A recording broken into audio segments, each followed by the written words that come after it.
Em Memórias Póstumas de Brás Cubas, o autor carioca que morreu aos 69 anos, Machado de Assis, apresenta um estilo novo, rompendo com a tradicional narração linear e dando início ao realismo brasileiro.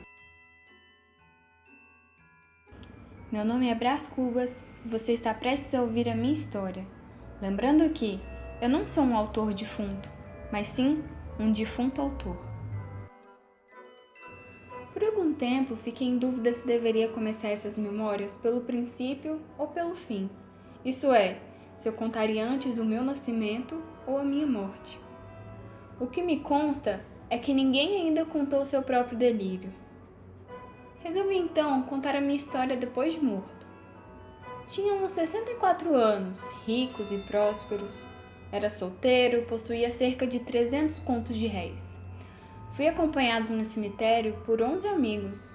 Houve uma senhora que assistiu ao meu último delírio. Tinha um aspecto de naturezas cálidas, resumia todo o amor. Virgília tinha uma boca fresca como a madrugada, insaciável como a morte. Evito contar o processo extraordinário que empreguei na composição dessas memórias trabalhadas no outro mundo. Só sei que cresci naturalmente como crescem as plantas e os gatos. Se bem que os gatos são menos espertos e as plantas menos travessas do que eu na minha infância. Na minha adolescência, me apaixonei por Marcela, uma prostituta de luxo. Marcela me amou durante 15 meses e 11 contos de réis. Quando meu pai soube dos gastos que eu estava tendo com ela, me mandou para a Europa estudar. Marcela nem foi se despedir de mim como combinado. No primeiro dia, pensei em me matar. No segundo, virar padre. No terceiro, beber até cair. No quarto, pensei em escrever uma carta para Marcela. No quinto, comecei a pensar na Europa e no sexto, sonhava com as noites em Lisboa. Em 6 dias, Deus fez o mundo e eu refiz o meu. Tempos mais tarde, com meu diploma de bacharel em Direito, soube da notícia em que minha mãe estava morrendo e voltei para o Brasil. Minha mãe faleceu. Suas últimas palavras foi um conselho para que eu vivesse sozinha. Segundo ela, era como ganhar na loteria. Dia desses, visitando a chácara de uma amiga familiar, Dona Eusébia, ela me apresenta sua filha, uma linda jovem de 16 anos, chamada Eugênia. Estava a aprender francês, um lindo rosto de menina e ares de senhora, belos lábios e poucas palavras. Cheguei a sentir um certo interesse por Eugênia, mas ela era coxa de nascença. Meu pai conversou comigo sobre o encargo de deputado e sobre um casamento com o segundo amor da minha vida, Virgília. Virgília era talvez a mais atrevida criatura da história da raça humana. Com certeza, a mais voluntariosa. Eu logo iria me encontrar com ela. Mas aí aparece Lobo Neves e rouba Virgília de mim. Meu pai ficou indignado que isso tenha acontecido a um Cubas e veio a falecer logo depois. Às vezes me lembrava que Virgília e Lobo Neves tinham se casado e ido para São Paulo. Me lembrava também que ele já era deputado. Não que isso me afetasse muito, mas toda vez que eu me perguntava por que não seria melhor deputado e melhor marquês que Lobo Neves, eu nunca tinha uma resposta. Mesmo com os dois casados e em outro estado, eu continuava apaixonado por Virgília. Quando eles voltaram, meu amor por ela foi reacendido. Acabou que nós nos encontramos em uma festa e dançamos valsa. E a partir daí, comecei a frequentar a casa de Virgília e Lobo Neves e logo me tornei um amigo íntimo. O nosso amor era como uma planta que crescia muito rapidamente. Regada por olhares e sorrisos, na primavera desabrochou uma flor.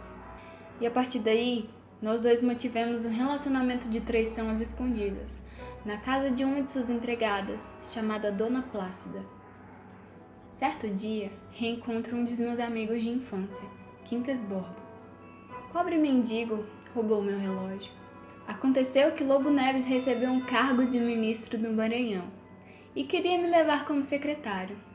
Mas como ele era um cara muito supersticioso, não aceitou o cargo em função do número do decreto e do dia serem 13. Ele dizia que o decreto é de número 13, do dia 13. Isso me traz recordações fúnebres. Meu pai morreu no dia 13, às 13 horas, 13 dias depois de ir a um jantar com 13 pessoas.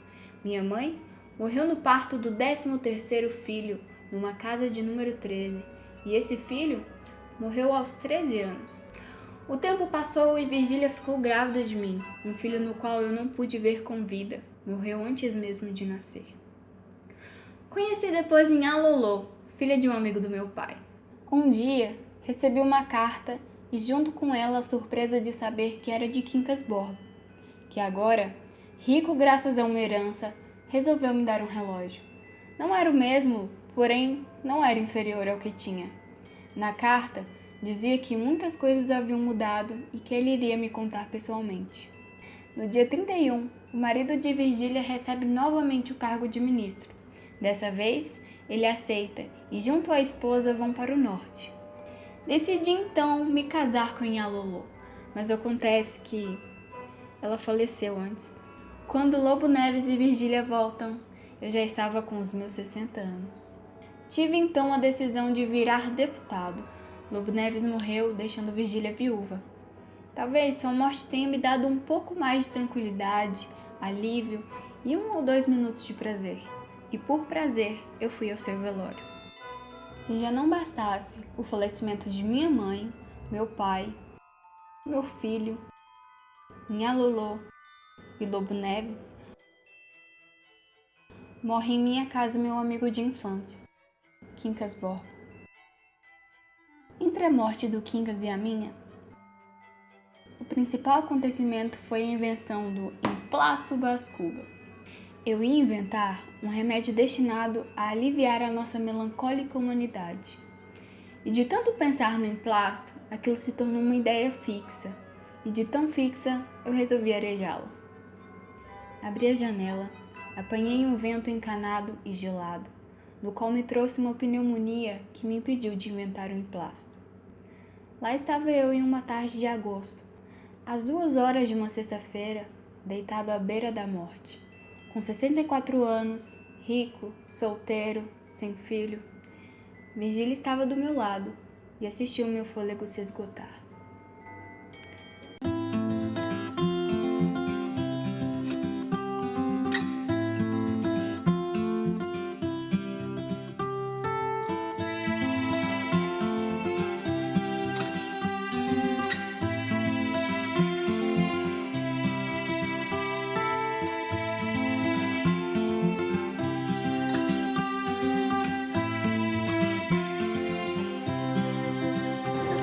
Maria de Deus, acabou o coração.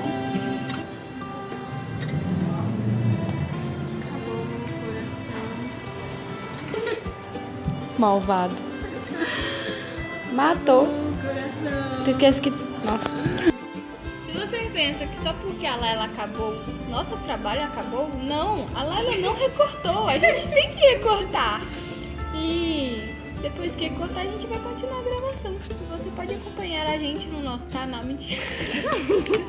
Voltamos então para o nosso estúdio de gravação super chique, que se localiza na biblioteca pública, que aqui é o nosso estúdio, muito legal. E a Laila terminou a faixinha do deputado. Vamos pegar a faixinha.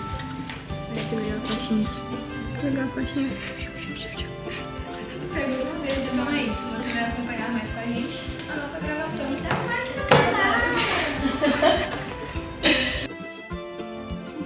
Tá gravando? Não, pera. A câmera não fala. Ah, tá, desculpa, não falo, pera. Tá gravando? Nossa, ficou bem torto, hein? Que bom. Vai pra cá? Pode. Vai pra cá? Pode. Tá Falha dando nossa. certo, peraí. Maria.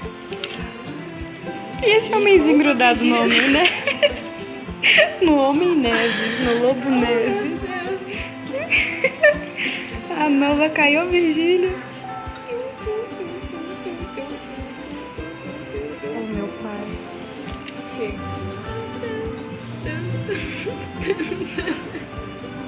Já que você tá gostando de... Conta pra mim, Live. Passa pra gente também. Pra eu poder ir embora.